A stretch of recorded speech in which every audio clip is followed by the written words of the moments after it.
আজ আরাফার দিন, জুমাবারে এই দোয়াটি ১০১ বার পড়ুন। হজ্জের নেকি হবে, জান্নাত নসিব হবে, দোয়া কবুল হবে, জীবনের সকল গুনাহ মাফ হবে, আশা আকাঙ্ক্ষা পূরণ হবে।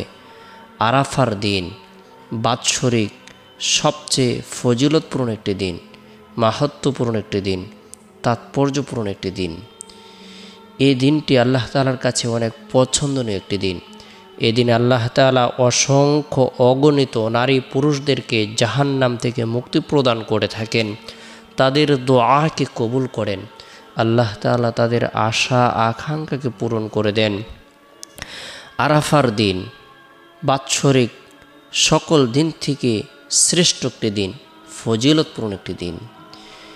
এই দিনটি এমনই একটি দিন যে দিনে আল্লাহ রাসূল সাল্লাল্লাহু আলাইহি সাল্লাম সমগ্র মানব জাতিকে লক্ষ্য করে গুরুত্বপূর্ণ ভাষণ প্রদান করেছেন, বক্তৃতা দিয়েছেন, উপদেশ প্রদান করেছেন।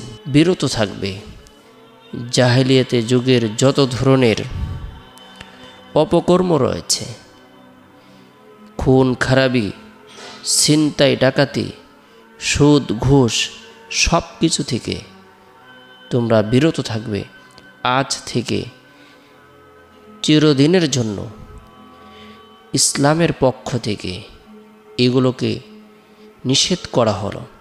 আল্লাহ রাসূল সাল্লাল্লাহু আলাইহি সাল্লাম বিদায় হজের ময়দানে সাহাবা একরামকে সামনে রেখে যে ভাষণ প্রদান করেছেন, আমি তোমাদের কাছে দুটি জিনিস রেখে গেলাম, যদি তোমরা আঁকড়ে ধরো কখনোই পদভ্রষ্ট হবে না, কখনোই তোমরা গুমরা হবে না, তোমরা ধ্বংস হবে না। কিতাব আল্লাহ ও সুন্নতু রাসূলুল্লাহ সাল্লাল্লাহু আলাইহি সাল্লাম।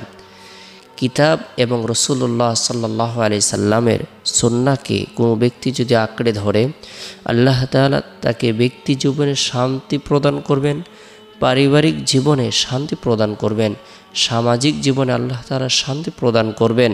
প্রত্যেকটা ক্ষেত্রে কোনো ব্যক্তি যদি কিতাবুল্লাহ এবং সুন্নতে রাসূলুল্লাহ সাল্লাল্লাহু আলাইহি সাল্লাম এই দুটি জিনিসকে আঁকড়ে ধরে, আল্লাহ তাআলা তাদেরকে ইহকালীন সুখ শান্তি আরামায়ের সফলতার পথ প্রদর্শন করবেন এবং আখিরাতের চূড়ান্ত সুখ শান্তি আরামায়ের সফলতার পথ প্রদর্শন করবেন।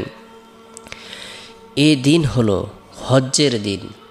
এই দিনের গুরুত্বপূর্ণ একটি কালেমা হলো, বাক্য হলো লাব্বাইক আল্লাহুম্মা লাব্বাইক লাব্বাইক লা শারিকা লাব্বাইক ইন্নাল হামদা ওয়ান নি'মাতা লাকা ওয়াল মুলক লা শারিকা লাক লাব্বাইক আল্লাহুম্মা লাব্বাইক লাব্বাইক লা শারিকা লাব্বাইক ইন্নাল হামদা ওয়ান নি'মাতা লাকা ওয়াল মুলক লা শারিকা লাক। হাজির হে আল্লাহ, বান্দা তোমার দরবারে হাজির, তোমার কোনো শরিক নেই। বান্দা হাজির, নিশ্চয় সমস্ত প্রশংসা, সমস্ত নিয়ামত তোমারই, আর রাজত্ব আধিপত্য তোমারই, তোমার কোনো শরিক নেই। আরাফার ময়দান, এই স্লোগান ছাড়া কারো মুখে কোনো কথা নেই। এ যেন হাসরের ময়দান। এহরামের কাপড় যেন তার জীবনের শেষ কাপড়, যেন সে কাফন পরিহিত মাওলার ধ্যানে বিভোর। পিতামাতা, ছেলেমেয়ে, ধন সম্পদ কোনো কিছুই যেন তার স্মরণ নেই। শুধুমাত্র লাব্বাইক লাব্বাইক, হাজির প্রভু হাজির। বান্দা যখন ক্ষুধার প্রেমে মশগুল হয়ে উম্মতের ন্যায় শুধু তারই নাম জপতে থাকে, তখন তিনি বান্দার প্রতি সন্তুষ্ট হয়ে তার জীবনের সমস্ত গুনাহ মাফ করে দেন। সুবহানাল্লাহ। আরাফার দিনটি আল্লাহ তাআলার কাছে অনেক পছন্দনীয় একটি দিন। এদিনে অসংখ্য অগণিত নারী পুরুষের মর্যাদা বৃদ্ধি করে দেন, তাদেরকে জাহান্নাম থেকে মুক্তি প্রদান করে থাকেন। আদম আলাইহিস সালামকে আল্লাহ তাআলা বিশেষ করে সম্মানিত করেছেন আরাফার দিনে।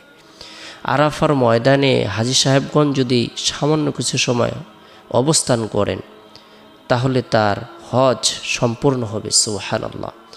আরাফার ময়দানটি অনেক পছন্দনীয় একটি ময়দান।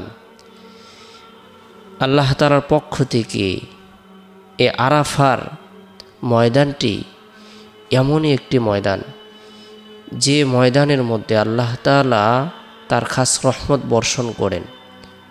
আল্লাহ পাক রব্বুল আলামিন তাদের উপর রহমত বর্ষণ করেন, তাদের গুনাহকে মাফ করে দেন, সুবহানাল্লাহ, তাদের পদমর্যাদাকে বৃদ্ধি করে দেন। আজকের আরাফার দিনটি হলো জুমার দিন। জুমার দিন সাপ্তাহিক সকল দিন থেকে শ্রেষ্ঠ দিন। এদিন আল্লাহ তাআলা দোয়াকে কবুল করে থাকেন। আল্লাহ পাক রব্বুল আলামিন এ দিনে বান্দা বান্দীদের জন্য বিশেষ নিয়ামত প্রদান করেন। জুমার দিন অথবা রাতে কোনো মুমিন মুসলমান যদি ইন্তিকাল করে মারা যায়, আল্লাহ পাক রব্বুল আলামিন তাকে মাফ করে দেবেন, তাকে শহীদি মর্যাদা দান করবেন। জুমার দিনের গুরুত্বপূর্ণ কিছু আমল রয়েছে। এর মধ্যে থেকে উল্লেখযোগ্য ফজিলতপূর্ণ একটি আমল হলো জুমার দিন সূরাতুল কাহাফ তেলাওয়াত করা। যে ব্যক্তি জুমার দিন সূরাতুল কাহাফ তেলাওয়াত করবে, আমল করবে, আল্লাহ পাক রব্বুল আলামিন তাকে দাজ্জালের ভয়াবহ ফিতনা থেকে নিরাপত্তা দান করবেন। আল্লাহ পাক রব্বুল আলামিন তাকে শহীদি মর্যাদা দান করবেন। আল্লাহ তাআলা তার ঈমানের মধ্যে এমন একটি নূর প্রদান করবেন যে নূরটি দীর্ঘ 1 সপ্তাহ পর্যন্ত তার অন্তরের মধ্যে চমকাইতে থাকবে। আমরা যারা কোরআন পড়তে পারি, আমরা জুমার দিন ফজরের নামাজের পর থেকে নিয়ে জুমার নামাজের আগ পর্যন্ত যে সময় রয়েছে, এই সময়ের মধ্যে সূরাতুল কাহাফ নিজেরাও আমল করব, পরিবার পরিজনদেরকেও আমল করার ব্যাপারে উৎসাহ প্রদান করব। এরপরে জুমার দিন এবং আরাফার দিন উভয় ফজিলতকে সামনে রেখে রাসূলুল্লাহ সাল্লাল্লাহু আলাইহি সাল্লাম আমাদেরকে বরকতপূর্ণ একটি দোয়া শিক্ষা দিয়েছেন। সেই দোয়াটি আমরা গুরুত্ব সহকারে আরাফার দিন 101 বার আমল করব। লা ইলাহা ইল্লাল্লাহ ওয়াহদাহু লা শারীকা লাহু লাহুল মুলকু ওয়া লাহুল হামদু ইউহয়ি ওয়া ইউমীতু ওয়া হুয়া হাইয়্যুন লা ইয়ামুতু বিয়াদিহিল খায়র ওয়া হুয়া আলা কুল্লি শাইইন কাদির।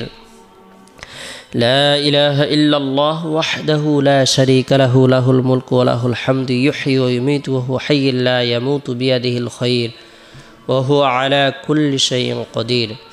আরাফার দিন এমনই একটি দিন, যে দিনে কোনো ইমানদার ব্যক্তি যদি আল্লাহ তাআলার প্রতি বিশ্বাস রেখে নফল রোজা রাখে, আল্লাহ তাআলা তার পূর্ববর্তী এবং পরবর্তী 1 বছরের গুনাহকে মাফ করে দেবেন। আল্লাহ রাসূল সাল্লাল্লাহু আলাইহি সাল্লাম বলেছেন, সুমু ইয়াউমি আরাফাতা ইন্নী আহতাসিবু আলাল্লাহি আন ইউকাফিরা সানাতাল্লাতী ক্বাবলাহু ওয়া সানাতাল্লাতী বা'দা। আমি আল্লাহ তাআলার দরবারে আশা রাখি আরাফার দিবসে রোজা রাখলে তিনি পূর্ববর্তী পরবর্তী বছরের গুনাহকে মাফ করে দেবেন। সুবহানাল্লাহ। আমরা যারা রোজা রাখব, রোজা রাখা অবস্থায় আরাফার দিন দোয়া করব। আরাফার দিন আল্লাহ তাআলা দোয়াকে কবুল করবেন।